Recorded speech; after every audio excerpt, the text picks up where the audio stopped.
We're now just 20 days away from the first of the Democratic debates here on this very network. And helping us to get to that big event, our series, The Road to Miami, where Steve Kornacki boldly tells us what we need to know about presidential politics within all those important states along the vital corridor of Interstate 95. Tonight, we're crossing from Massachusetts south into the Ocean State, the great state of Rhode Island. Back again with us, Steve Kornacki, our national political correspondent. Steve, this remains in my power category. My favorite Uncle Billy, Aunt Fran, cousins Wendy and Laurie, and our friends, the Candelmos, love Rhode Island. There you go. And I have been looking forward to this leg of the trip. Little Rhodey, the URI Rams, the Providence College Friars, and how about colorful politicians, and colorful being a euphemism for indicted. There is a rich political tradition, a rich political history. Lots of interesting characters in politics have come from Rhode Island. Do you recognize this guy? This is Vincent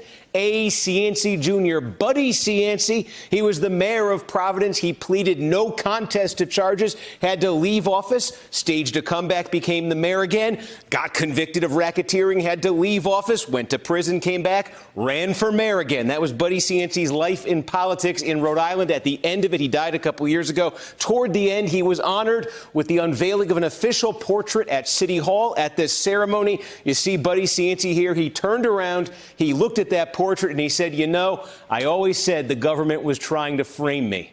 One of the great lines from one of the great characters in Rhode Island politics. In terms of Rhode Island politics and its significance on the national scene, well, look, this is a blue state, but it's a very interesting kind of blue state. It probably has a higher concentration of Obama-Trump voters than just about any other blue state. Here's what I mean. Look, Hillary Clinton won this thing by 16 points, pretty overwhelming, no suspense on election night, but that was a far cry in some ways from 2012. Obama had won the state by 28. The Clinton margin was down to 16, 15 and a half there, a 12-point swing toward Trump. If you look at every blue state in the country, and that swing from Obama to Trump, look, some of these states got more blue. Some of them, pretty much stayed the same between 12 and 16. But there it is. Rhode Island and Maine, both among all the blue states, swung the hardest toward Trump.